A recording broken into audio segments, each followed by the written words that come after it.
Good evening, brothers, friends. The first thing I want to do is to caution you against taking my words too seriously. I was Minister of Intelligence. Had you asked me 4 years ago, in the beginning of 2011, 3 years ago, whether an Arab Spring is possible, I would have told you you're out of your mind. We had no clue a day before it happened that it would happen. Neither we, nor the Americans, the British, Mubarak had no clue what may evolve in a day or two. He'll find himself in a cage and lose everything. I say this because the first lesson that I drew from what is usually called the Arab Spring is modesty, humility. We think we know, we have good intelligence. I mean, we, the countries represented here, and we have usually intelligent people in intelligence, and we would know 80-90% of the developments. 10-20% we wouldn't know, and they may change the world radically. This is what happened in the Arab world in the late 2010, beginning 2011, and has not ended since then. What did we see here, I think? The Arab world was the only part of the world where there was no democracy whatsoever. There was an attempt to democracy in Eastern Europe, in Africa, in Southern America. Where not? The Arab world has never witnessed or experienced any democracy. As we live in an era of a change, of radical change and dramatic changes, in many cases they stem from the radical revolution in technology. Technology that opened up information to everybody, knowledge, technology in itself, finance, movement of people. Borders are less important. Governments cannot control it anymore. What we saw here is that those Western ideas of freedoms, the discourse of human rights, of governments that can be replaced, rulers that can be replaced, all these on the ways of Western technology did penetrate the Arab world. And this is, I think, what we saw take Tahrir Square in Cairo in January 2011. Revolutions in the Arab world are not something new, but this sort of revolution is quite different. There was no violence on the part of the demonstrators. Second, there were no military group, nor a political party. There were people like us. And thirdly, and quite interestingly, the slogans that they waved were not down with America, kill the Jews, down with Israel. It was all taken not from the Muslim vocabulary, but from the Western vocabulary. It was about freedom, no corruption, government change, and so forth. And this raised the hope in many capitals, in many minds, including in our country and in the West, that here we see at long last democracy coming in. And in fact, these people, who might not have been big in numbers, but they were quite impressive on the square, were quite successful in toppling down the regime. I take Egypt as a central point, but you had it in other countries as well. And the rulers that seemed very, very stable and very sure and secure on their thrones, on their seats, were forced home, or some cases were killed. And then, as democracy tells us, they went for election. And there were elections held. I take Egypt as, again, the country I want to focus on. And lo and behold, what forces have fought in the elections? Two forces. A third one, which initiated this whole revolution, those students, the nice guys, have had a very, very low influence because there were very few compared to 85 million Egyptians. One force is the forces of the past, dictators, rulers, army people in other countries, ruling families, monarchies. And the new force came to fight them, religion, now in the form of the Muslim Brotherhood. And the religious guys won. Now this is interesting, because the question that is, I would say, shows a paradox, is the following question. What if the majority in election do not want democracy. I'll be more specific. If the majority does not want women to be equal to men and have the same rights, the majority, real majority, doesn't want the people to have the right to criticize religion or government, what then? What is the democratic solution to that? A very interesting, intriguing question, I would say. But we saw all over the Arab world the beginning of revolution in historic dimensions. They created a lot of hope, but in the end, there were two forces that were fighting in most countries. As I said, the ruling people who were, in many cases, army people, like in Egypt, since Naguib and when Farouk was sent home, Naguib, Nasser, Sadat, Mubarak, or in other countries, ruling families, Syria, other people. And on the other hand, the religious groups that were subdued, that were under pressure for 80, 90 years. The Muslim Brotherhood started in 1927, and they got to power. Now, I want to speak on the realm of ideas and values, not on practical things. Shabtai touched this very ably. I don't want to go into that. We see here a huge battle of values. In a way, one could have thought that after the American independence of 1776, after the French Revolution of 1789, religion is limited to the person. It's a very important power, but it's personal. Countries don't act by religion for religion. God is, can I say, forgive me, limited to the personal. Religion has lost its grip on politics, starting with the Renaissance, if you like, against the church, but continuing mainly in the 18th century. And here, can I say, God is back in full force. There was mainly frustration from the solution that did not come with the others. And there was this motto, this logo of the Muslim Brotherhood that exemplifies it best. Islam huwa al-hal. Islam is the solution. What does it say? You have problem, poverty, you don't earn enough, you don't pray enough. Pray more, God will reward you. You have problems in your family, be more observant. God will take care of it. In a way, it's going back. And there is a huge fight between the forces of religion and the force of modernity, as was the case in Europe in the Renaissance times of the 16th century on.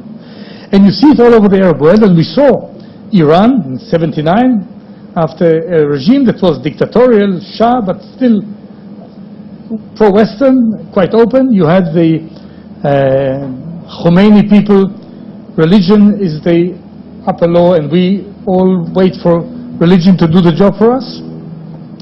When the first time the Palestinians were given a right of free election, I was not in government, I have to say, succumbed to the American advice. Pressure is not the right word. Advice to allow the Hamas to take part. And who won the election? Not the national group, PLO, Fatah, the religious group, Hamas. The same thing happened in Egypt, Muslim Brotherhood. See what happened in Qatar. See what changes, not the same, occur in Turkey, with the balance between the secular and the religious part of society. So we see a much broader and deeper movement that takes all the Arab world now by a huge revolution. It's not one track. We see now reaction. In Egypt, the Muslim Brotherhood was set aside or sent to jail and were delegitimized, and now we have the army back. We all congratulate President Sisi for his election. He's back.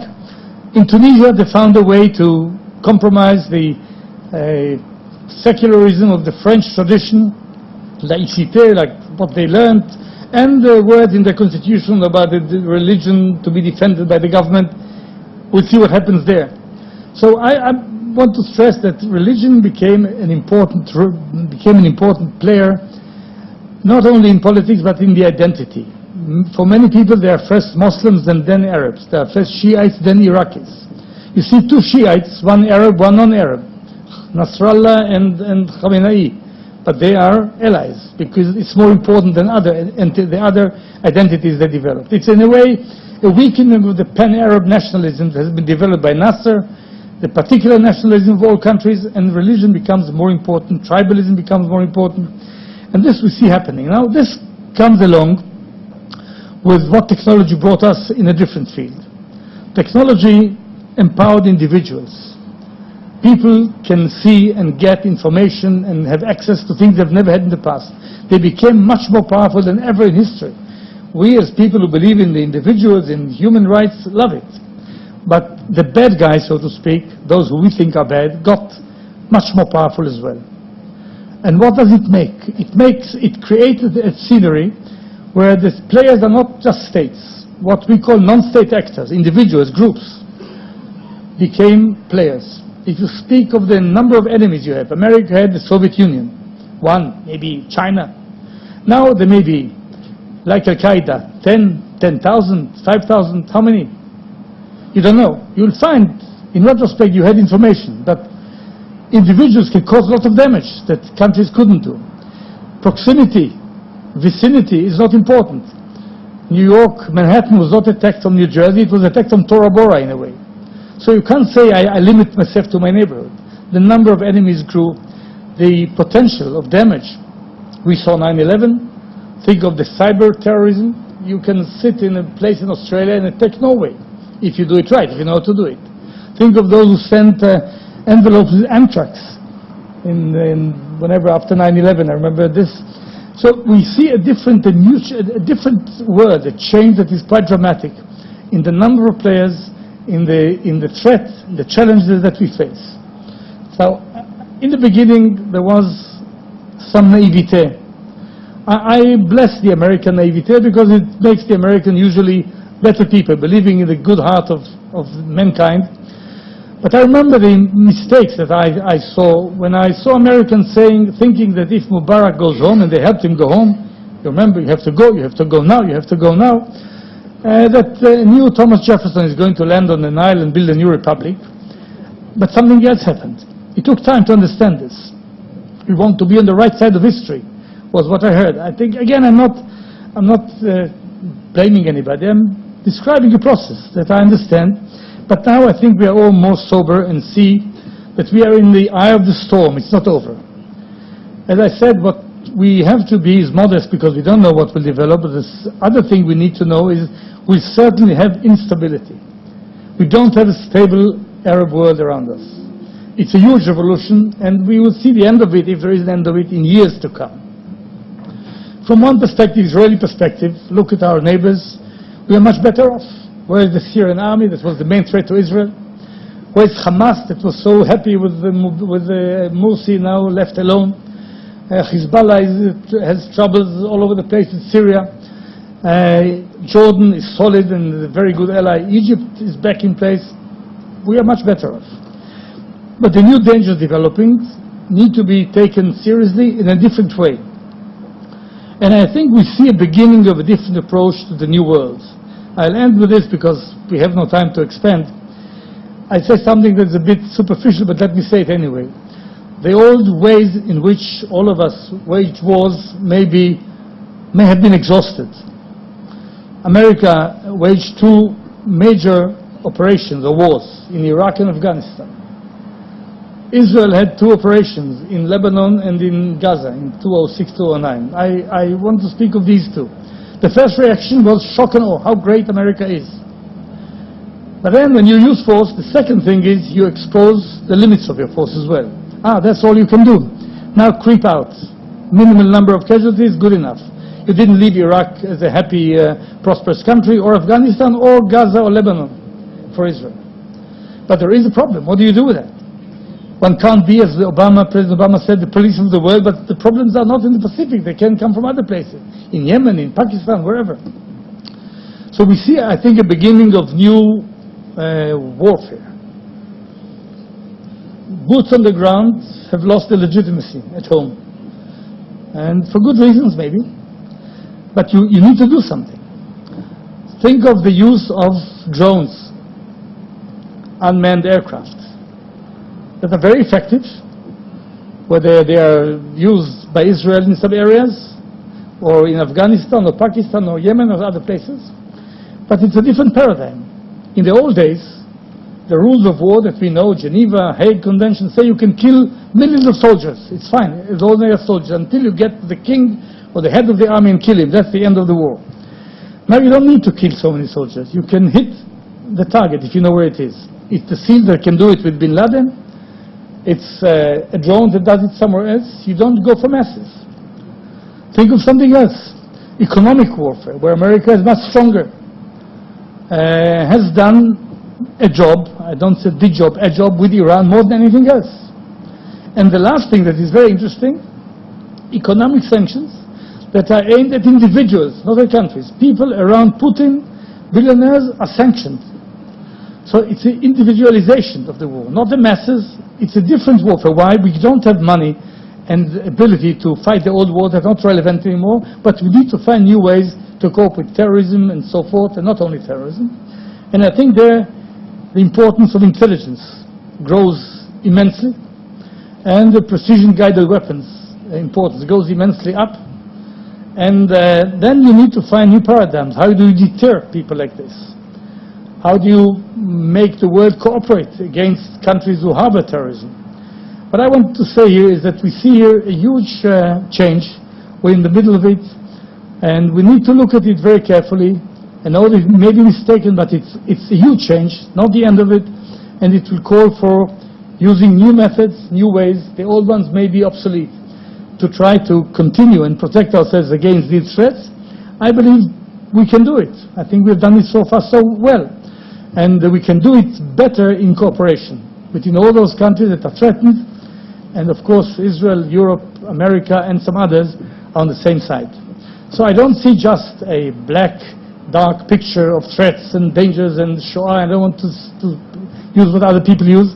There are problems, but there are many opportunities that develop here with many countries that see this problem and are ready to cooperate and build better future for all of us. Thank you.